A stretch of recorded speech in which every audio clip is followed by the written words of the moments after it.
Call the meeting to order. Lori, please call the roll.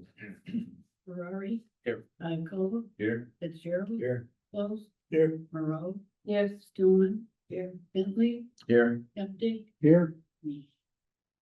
Thank you. You've all received the meeting minutes from the August meeting. Are there any changes or additions? Hearing none, they are approved as submitted. I have nothing to report for the chair. There are no correspondence or announcements. Members forum.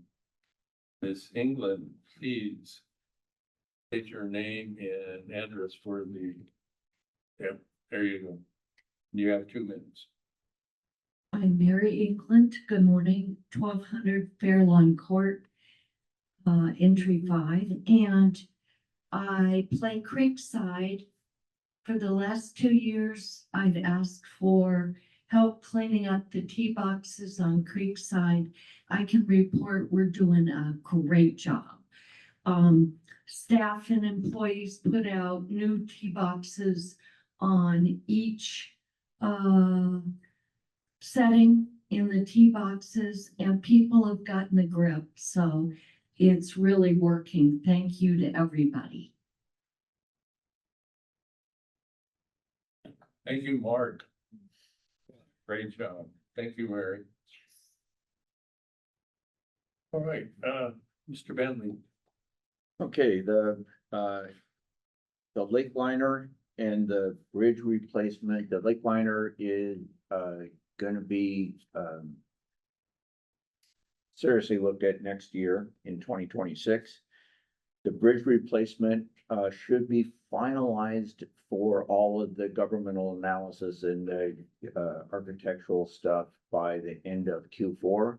And will be sent out to bid, so that will be something that will also probably be happening in 2026. The pickleball is waiting for the contractors to pick up the permits for everything, and then we will have a time when that is gonna start, and you'll know before that because there'll be a groundbreaking ceremony for that, and we'll know that soon after that it'll start rolling. The first thing, again, like I've said before, is gonna be the relocation of the water line. And then after that, the construction stuff will be going and everything. So that is probably gonna be happening fairly soon. I do not have a date on that, but we will know as soon as it's a groundbreaking that when that's gonna be happening. And that's about all I have. Thank you very much. All right, club reports, Robin. Good morning, everyone. 18ers still standing at 33 for membership. And excuse me. Our nominating committee has been working hard to come up with to fill the executive positions. Also, there apparently are 3 members that are interested in my position for the next 2 years. And that will go to the general meeting in October. So I won't have an answer on that until the executive is approved. Summer Splash was the summer guest day. There were 93 people attending. Catered by Sunrise Bistro and Slow Hand Barbecue. This was a good party. Unfortunately, I couldn't be there. August 14th was the handicap tournament today, and the winner turned out to be Judy Moran.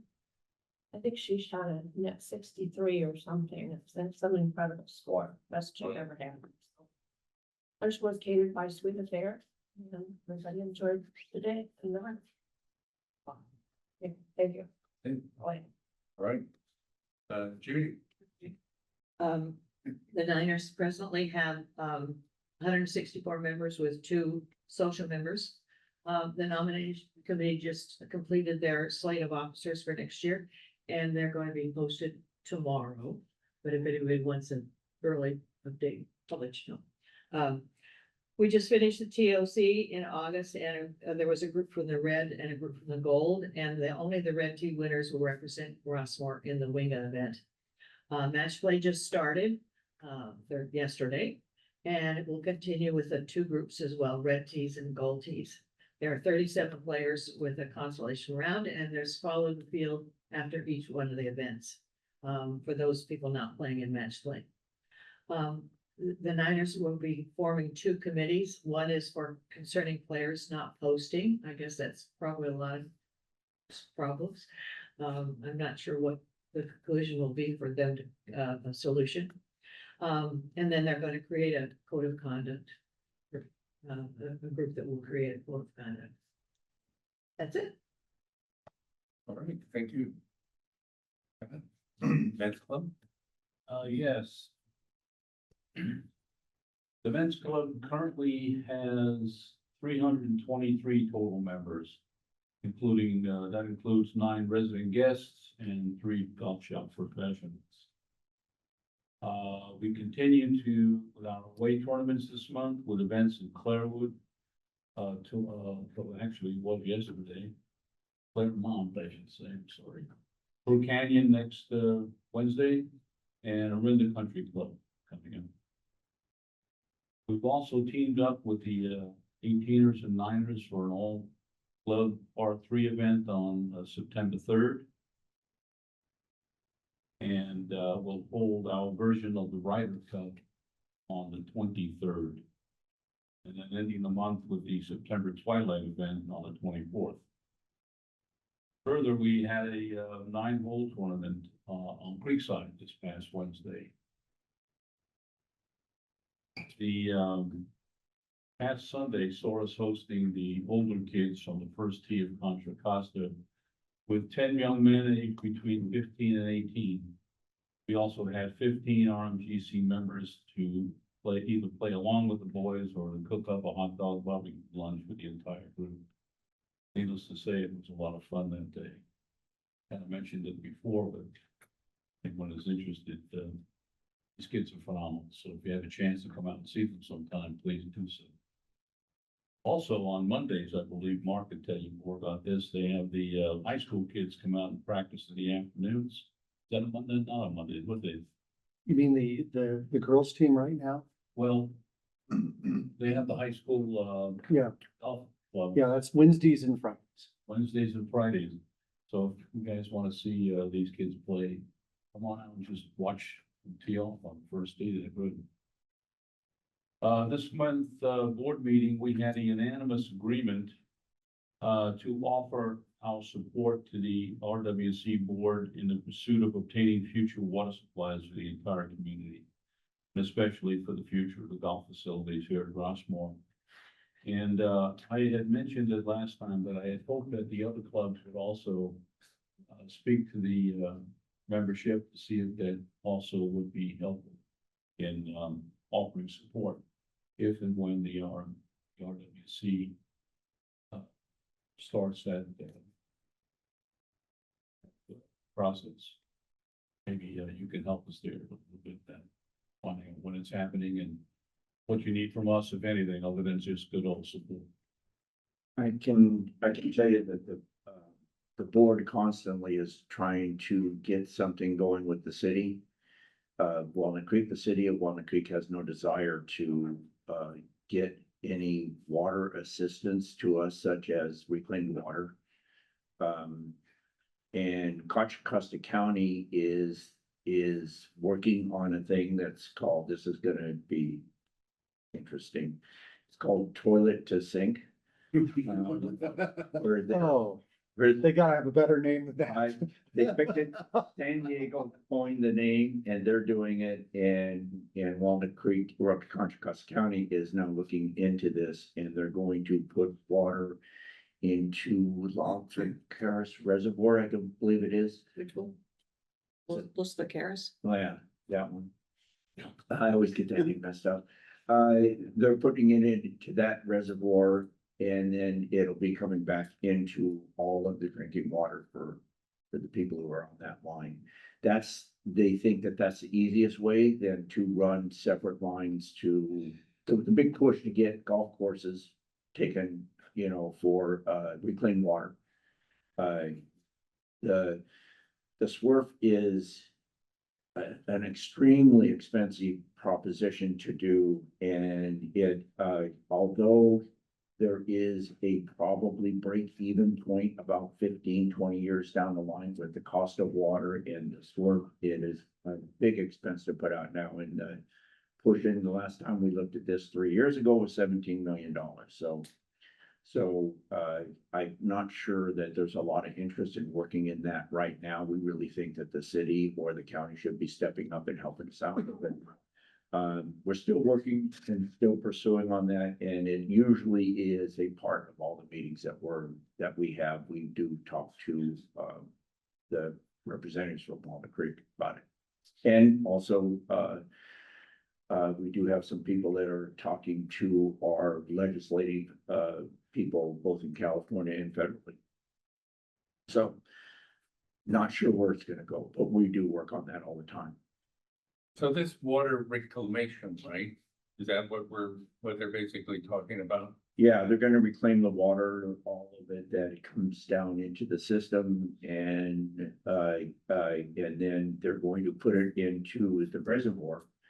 And apparently, I don't know how they figure this out, but it has to sit in the reservoir for 6 months before they can kind of do whatever it's gonna do before it's pushed out. Well, the water in the reservoir is being pushed out already. I'm not sure how they separate those things out, but that's all of the stuff that they're working on. They feel like that's one pipe that will satisfy a large number of people then, rather than picking out individual communities and the things. And so, I mean, it is a work in progress. It's all in talking stages now. It was brought to the surface a little while ago and was really in the news and everything, and pretty much faded out now as people are not talking as much about it. But the board does with our local and state and federal officials.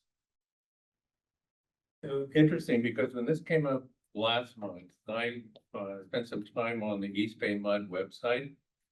And there's a lot in there about reclamation. They have a program that's been going on for years, in which there's a goal to increase the gallons of reclaimed water available per day, which is now 9 million gallons, and to increase that to 20 million gallons by 2050. These people, when they talk about these kinds of projects, it's long term. It's nothing that's gonna happen next year or the year after. So, I mean, they've been talking about this for a long time.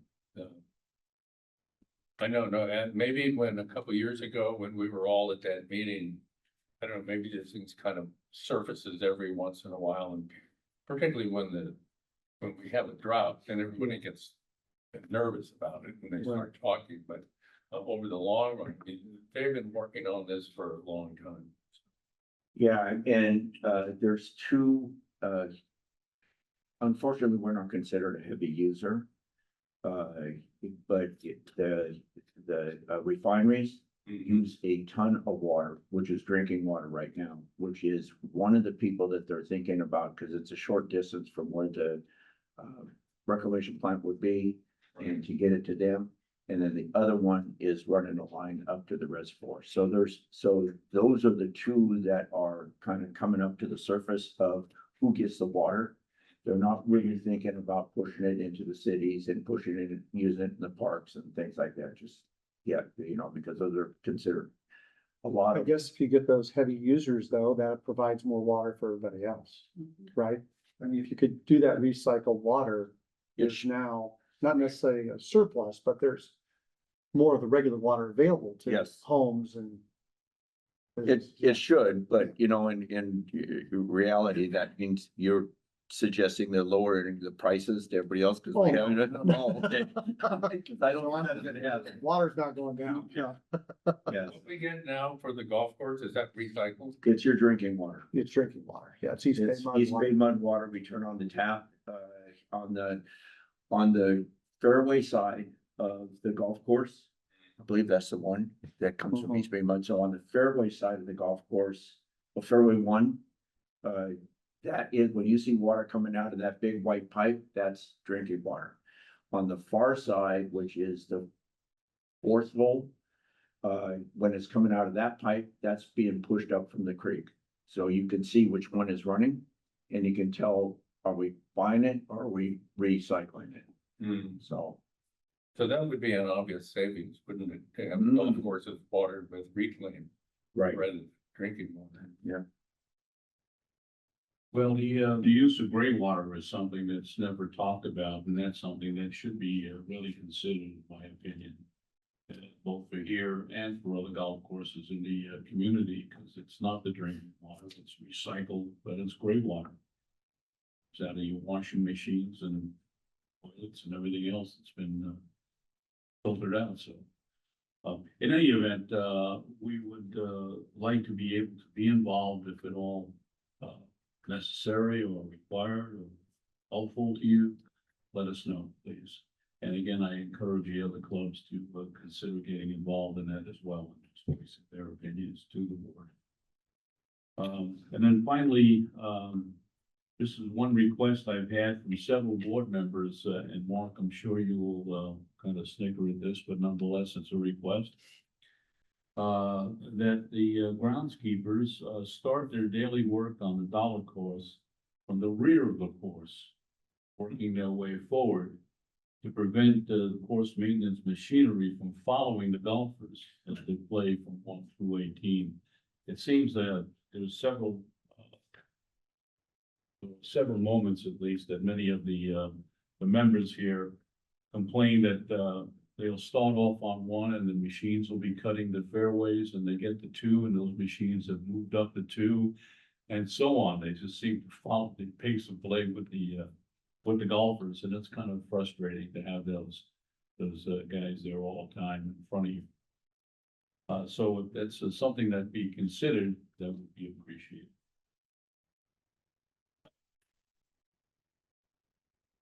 I'd like to thank, last month I mentioned the issue about gluten-free meals, and Golf Genius was changed. So somebody over in Ben's group changed Golf Genius to Noticed that. make a place for meal selection. Yes, I brought that to their attention. Yeah, appreciate it. Okay, Kurt. Okay, so I said, Pat, one of your dates was on your first, said something about September 3rd. We had an event on the. Oh, you have, okay. Yeah. That's not future, no, Yes. I thought you were listing future events, so since. I just don't know. All right, happy hacker report. We are going to have our scramble on the 20th. Right now we have 62 signed up for that, and it's followed by a social, membership number, we're at 148 members right now. And we're gonna have a social following the scramble next Saturday, 20th. And then my board took the condition report seriously, so I have a couple of items. Apparently, they said there was a large gash on Creekside number 3 green, had a big gash in it. And then, and they always mention number 2, the wetness around the number 2 green. Okay.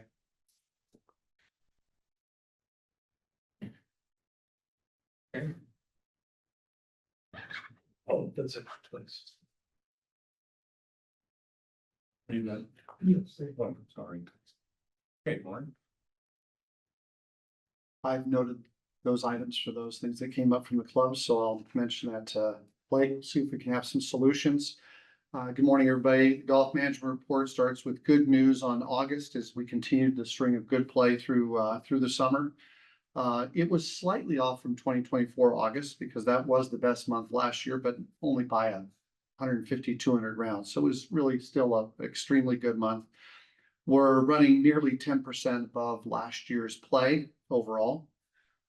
Weather will play a major role for the rest of the year to see how this all works out. We just don't know what we have coming ahead this fall or winter, but right now it looks like it's going to be a good year as I've been predicting along.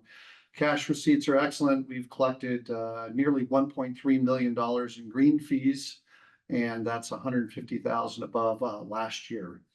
all categories of play, whether it's guest play, resident sponsored guests, card play, whatever it might be, is up.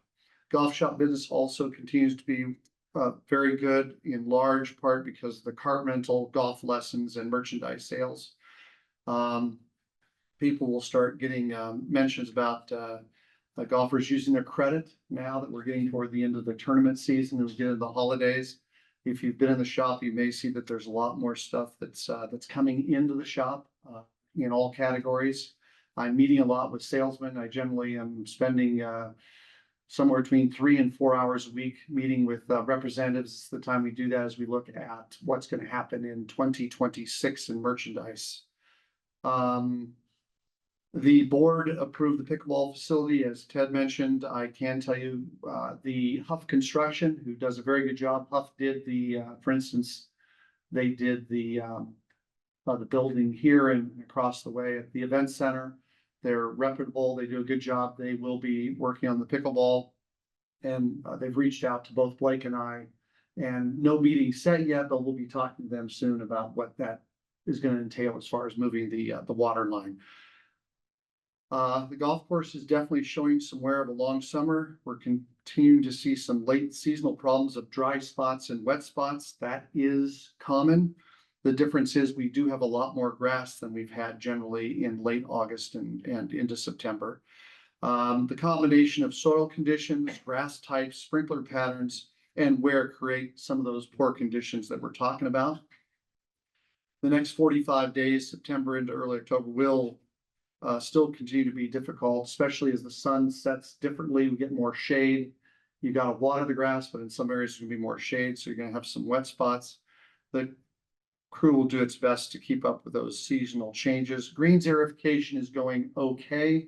We got in the 9-hole, then had to do a couple of greens. We did the front 9, most of it, but then had to pick up a couple this coming Monday, when we know we're probably going to do about 6 greens on the Monday, and then pick up the rest during the week as we finish that. As soon as that gets done, we'll start with the approaches. The idea on the approaches is to aerify them heavily, overseed them with a different grass, and we hope that that will fill in and be a real plus going into next year as we go with a different grass in those areas, which hopefully will fill in better and be more throughout the year. We have 4 more outside events on Mondays this year. We're scheduled September 29th at this point, and then October 6th, 13, and 27. And we already have a full list of tournaments for 2026. All dates that I could do for outside events next year are full. Contracts will go out there in the next couple of weeks, so that's good news. We did have the board meeting, and Ted, would you mind handing those down?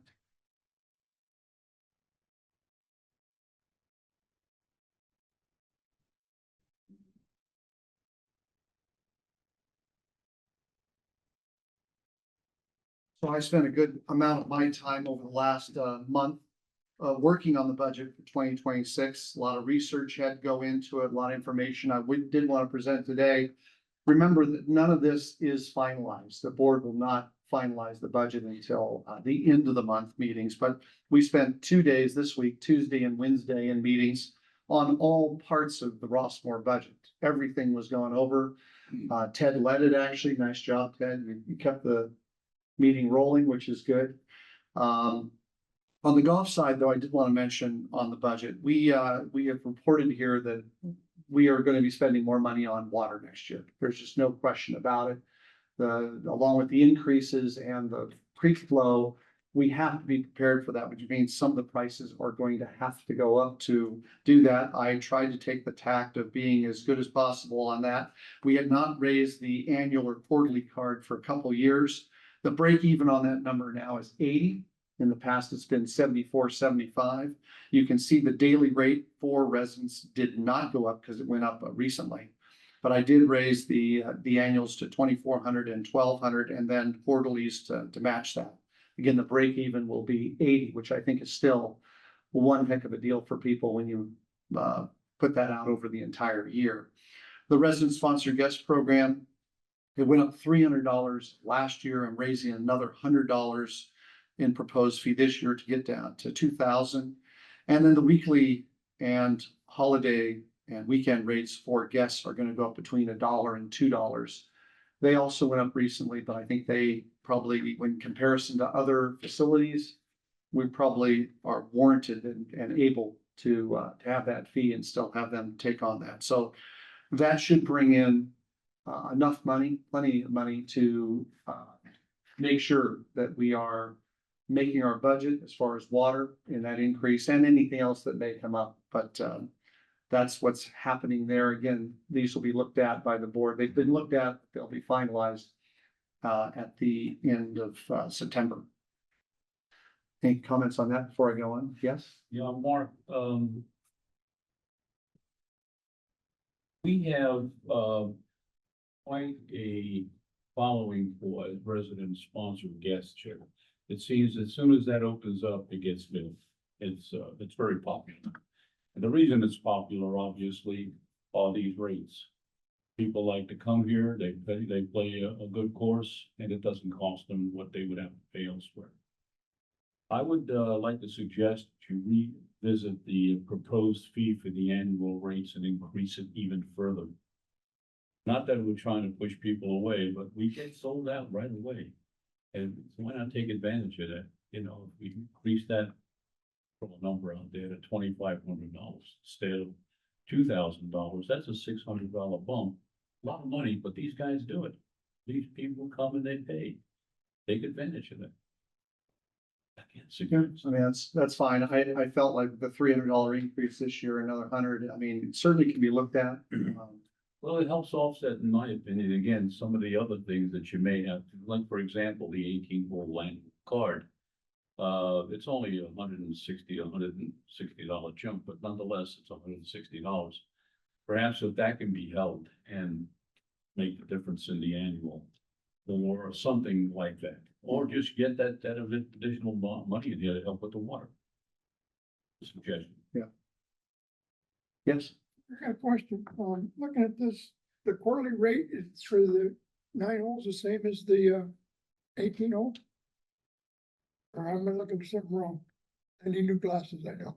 No, no, 9 holes down below. no, the 9 holes down below, it may not be as, it's not really, well, it's kind of separated there. The top 4 are for the quarterlies for the 18, the bottom 4 for the 9 hole. Oh, okay. So, yeah.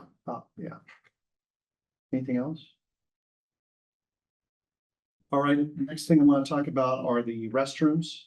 This coming week, September 17, 18, and 19, the restrooms on the golf course will be painted. Notice that. You will also see that new toilets will be installed on several of them, and new light fixtures will be put in. Wow. So that will happen over that time period. You'll see signage in each of these bathrooms, and each of the bathrooms will be turned into a unisex, because they'll do one day and then do the other one the following day, so that we do have bathrooms still available.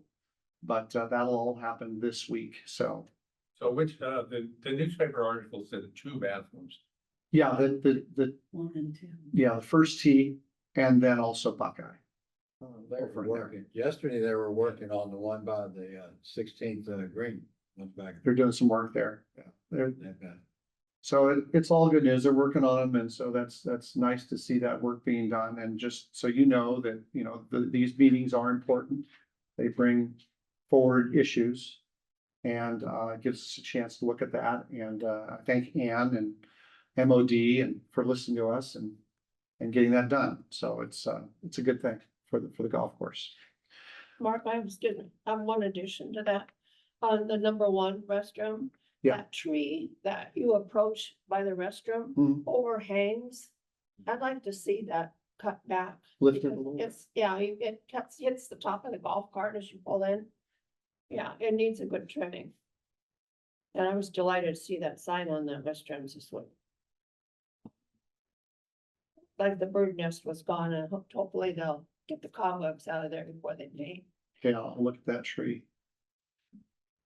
Next one's a tough one. I came in Monday morning, to do some paperwork, and one of my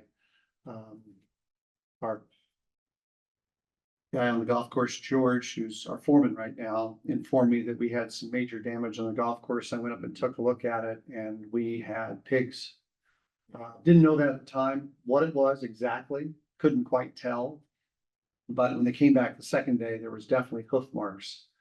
And so, we have an invasion going on. They got number 5 today.